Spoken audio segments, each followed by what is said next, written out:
ஹரே கிருஷ்ணா. மறுபிறவி பாகம் 9, அத்தியாயம் 2, மாறும் உடல் மாறாத ஆத்மா. பின்வரும் உரையாடல் மேற்கு ஜெர்மனியின் பிராங்க்பர்ட் நகரின் ஒதுக்குப்புறத்தில் அமைந்திருந்த இஸ்கான் கோவிலில் தெய்வ திரு ஆனாச்சானா பக்திவேதாந்த சுவாமி ஸ்ரீல பிரபுபாதருக்கும் கார்ல் ஃப்ரீட் கிராட் பொன் ட்ரொக்ஹைம் என்னும் பேராசிரியருக்கும் இடையில் 1974 ஆண்டு நடைபெற்றதாகும். மதம் சார்ந்த மனோவியல் நிபுணரும் தினசரி வாழ்வில் ஆன்மீக பயிற்சி என்ற நூலின் ஆசிரியருமான பேராசிரியர் டார்க்ஹைம் மனோவியல் ஆராய்ச்சியில் டாக்டர் பட்டம் பெற்றவர். மனோவியல் தொடர்பான மேற்கத்திய மற்றும் கிழக்கத்திய கருத்துக்களை ஒருங்கிணைந்து பயிற்சி கொடுப்பதற்காக பவேரியாவில் பள்ளி ஒன்றை நிர்மாணித்து அதன் மூலம் புகழ் பெற்றவராக இருந்தார். இந்த உரையாடலில் ஸ்ரீல பிரபுபாதர் ஆத்மா ஜட உடலிலிருந்து வேறுபட்டது என்னும் அடிப்படையான மறுபிறவி தத்துவத்தினை விளக்குகிறார். ஆத்மாவிலிருந்து ஜட உடல் வேறுபட்டது என்பதை உறுதி செய்த பின்னர் ஆத்மா எவ்வாறு இறப்பின் போது மற்ற உடல்களுக்கு மாறிக்கொண்டே உள்ளது என்பதையும் ஸ்ரீல பிரபுபாதர் விளக்குகிறார். பேராசிரியர் டர்க்ஹைம் கூறுகிறார், யாரும் மரணம் அடைய விரும்புவதில்லை என்பதை நான் என்னுடைய பணியில் கண்டுள்ளேன்.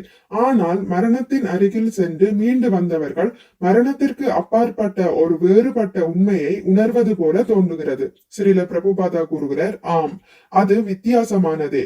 அந்த அனுபவம் நோயாளி குணமடைவதை போன்றதாகும். பேராசிரியர் டர்க்ஹைம் கேட்கிறார், அப்படியெனில் மரணம் அடையும் நபர் உயர்ந்த உண்மையை அனுபவிக்கின்றாரா?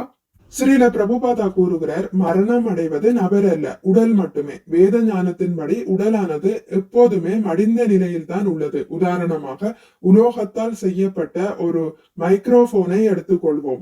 அதில் மின்சாரம் பாயும் போது ஒலியானது மின் அதிர்வுகளாக மாறி அந்த அதிர்வுகள் பின்னர் அதிகரிக்கப்பட்ட ஒலியை நாம் ஒலிபெருக்கியில் கேட்கிறோம். மைக்ரோபோனும் ஒலிபெருக்கியும் உலோகத்தாலும் பிளாஸ்டிக்காலும் செய்யப்பட்டதே தவிர வேறில்லை.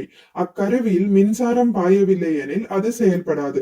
அதுபோல உயிர் சக்தி மனித உடலில் இருப்பதால் தான் உடல் இயங்குகிறது. உயிர் சக்தி உடலில் இருந்து வெளியேறிவிட்டால் உடல் இறந்து விட்டதாக சொல்லப்படுகிறது. ஆனால் உடல் எப்போதும் இறந்தே கிடக்கிறது. உயிர் சக்தியே முக்கியமானது. உயிர் சக்தி இருப்பதால் மட்டுமே உடல் இயங்குவதாக தோன்றுகிறது. உயிரோடு இருந்தாலும் சரி, மடிந்து விட்டாலும் சரி, உடல் என்பது ஜட பொருட்களின் கலவையே அன்றி வேறில்லை. பகவத்கீதையின் முதல் போதனை ஜட உடலின் நிலை முக்கியமானதல்ல என்பதை நமக்கு வெளிப்படுத்துகிறது.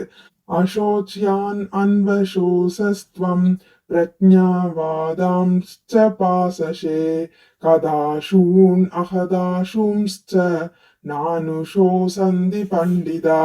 புருஷோத்தமரான முழுமுதற் கடவுள் கூறினார், அறிவாளியை போல பேசும் அதே சமயத்தில் கவலைப்பட வேண்டாதவற்றிற்காக நீ கவலைப்படுகிறாய். அறிஞர் வாழ்பவர்களுக்காகவோ மாண்டவர்களுக்காகவோ வருந்துவதில்லை. பகவத்கீதை 2.11.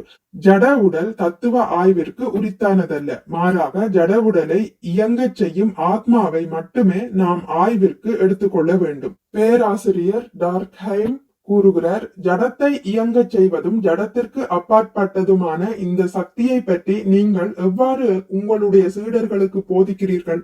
ஆத்மாவை உணர்வது எவ்வாறு?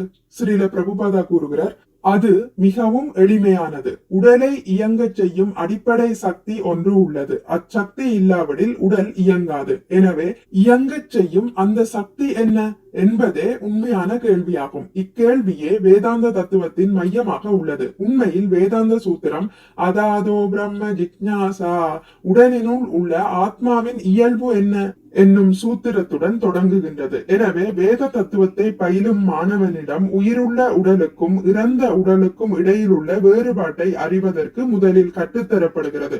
அவனால் இந்த தத்துவத்தை புரிந்து கொள்ள இயலாவிடில் யதார்த்தத்தின் அடிப்படையில் இப்பிரச்சனையை அணுகுமாறு வேண்டப்படுகிறான்.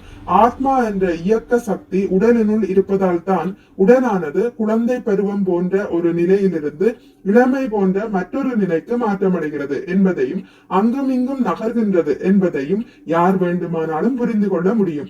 அந்த இயக்க சக்தி இல்லாத போது உடல் மாற்றமடைவதோ இயங்குவதோ இல்லை. எனவே உடலின் இயக்கத்திற்கு அதனுள் ஏதோ ஒரு சக்தி இருத்தல் அவசியம்.